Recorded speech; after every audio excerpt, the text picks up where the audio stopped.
নমস্কার বন্ধুরা, KP natural লাইফস্টাইলে আপনাদের সবাইকে অনেক অনেক স্বাগত আর অনেক অনেক ভালোবাসা। দেখুন, আজকে আমি কোনো রান্নার ভিডিও শেয়ার করছি না। আজকে একটা আপনাদের সামনে ব্লগ ভিডিও নিয়ে চলে এসেছি। দেখুন, আমি বেরিয়ে পড়েছি, রেডি হয়ে গেছি একদম। দিয়ে আমরা আজকে একটু ঘুরতে বেরিয়েছি। তো ভাবলাম আপনাদের সাথেও একটু শেয়ার করি যে কোথায় কোথায় ঘুরলাম। তো দেখুন, আমরা তিনজনা বেরিয়ে পড়েছি।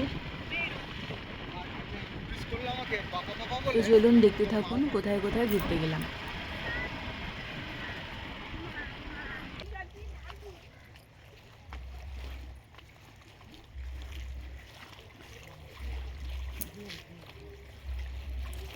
তো দেখুন, আমরা এক নদীর ধারে চলে এসেছি ঘুরতে। এখানে দুটো মন্দির রয়েছে, সেই মন্দিরগুলোও দেখব। আর সাথে সাথে এখানে একটা নদী রয়েছে, সেই নদীটা আপনাদেরকে দেখাচ্ছি। দেখুন, জল একদম উঠে এসছে ওপরের দিকে। অমাবস্যা যেহেতু ছিল, তাই জল অনেকটাই উপরে উঠে এসেছে। আর এটা জানেন তো, রূপনারায়ণ নদী। দেখুন, একদম জল ওপরের দিকে চলে এসেছে। আর এই জায়গাটার নাম হলো গেঁওখালি, গেঁওখালি নদীর পাড়। আমি একটু জলে হাতে নিয়ে দেখছিলাম, জলটা না একদম ঠান্ডা। দেখুন, ওইখান থেকে লঞ্চ ঘাট, এখানে লঞ্চ ছাড়ে, গিয়ে এখানে ডায়মন্ড হারবার, ওইদিকে ডায়মন্ড হারবার যাওয়া যায় ওইদিকে।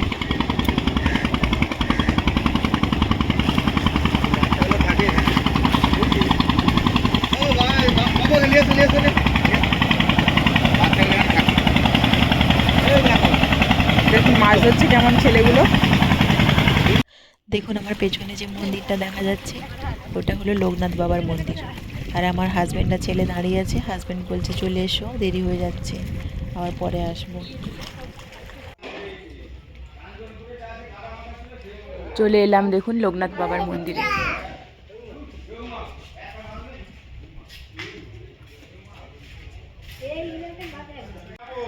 দেখুন, এটা লোকনাথ বাবার মন্দির, একদম নদীর ধারেই। দেখুন লোকনাথ বাবার মন্দির। আর লোকনাথ বাবার সাথে দেখুন রাধা কৃষ্ণর মূর্তিও রয়েছে। দেখুন, এখানে প্যান্ডেল হচ্ছে, এখানে পুজো হবে, অনেক বড় করে পুজো হয়। প্রত্যেক বছরই এই অনুষ্ঠান হয়, হাজার হাজার লোক খাওয়ানো হয় এখানে।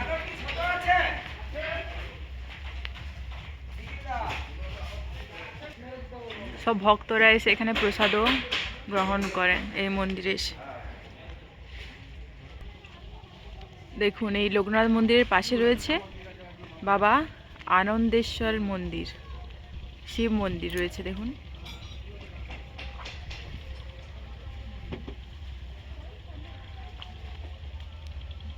একদম নদীর ধারে। দেখুন কত সুন্দর জায়গাটা।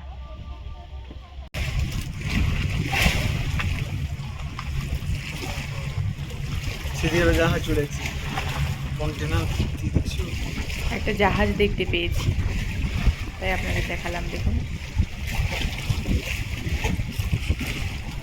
এগুলোতে কি আছে বলো তো, কি আছে বলো? কন্টেনার।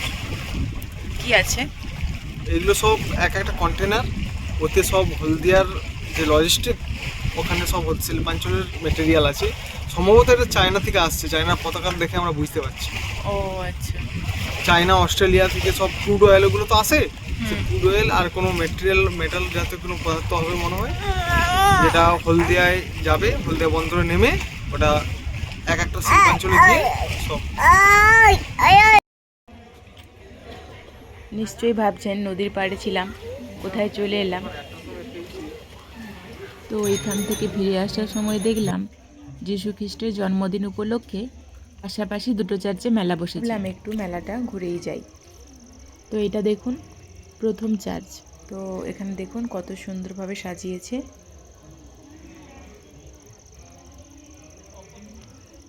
খুব সুন্দর আলোকসজ্জাও ছিল, আর অনেক দোকানও বসেছিল, মেলায় যেমন বসে আর কি। পুরোটা হয়তো আপনাদেরকে দেখাতে পারিনি, যতটুকু পেরেছি দেখিয়েছি।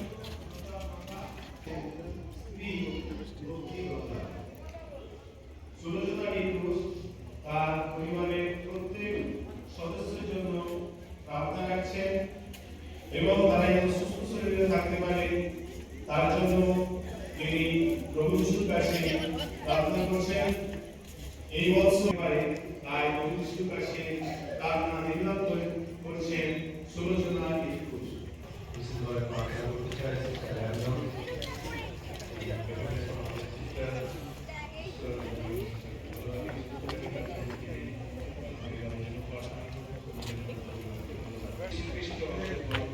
কত সুন্দর করে দেখুন সাজানো ছিল মেলাটা, পুরো আলোক সজ্জায় একদম ঝলমল করছে চারিদিক।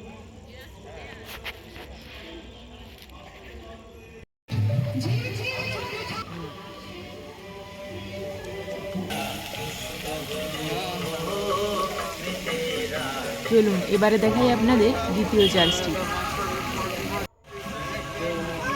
এই দ্বিতীয় চার্চে যাব বলে আমরা হাঁটা দিলাম। দেখুন চলে এসেছি দ্বিতীয় চার্চে। সামনেটা পুরো ফুলের বাগানে ভরা ছিল, দেখতে কিন্তু খুব সুন্দর লাগছিল। এত সুন্দর বাগানের জন্য আরও চার্চটির শোভা বেড়ে গিয়েছিল।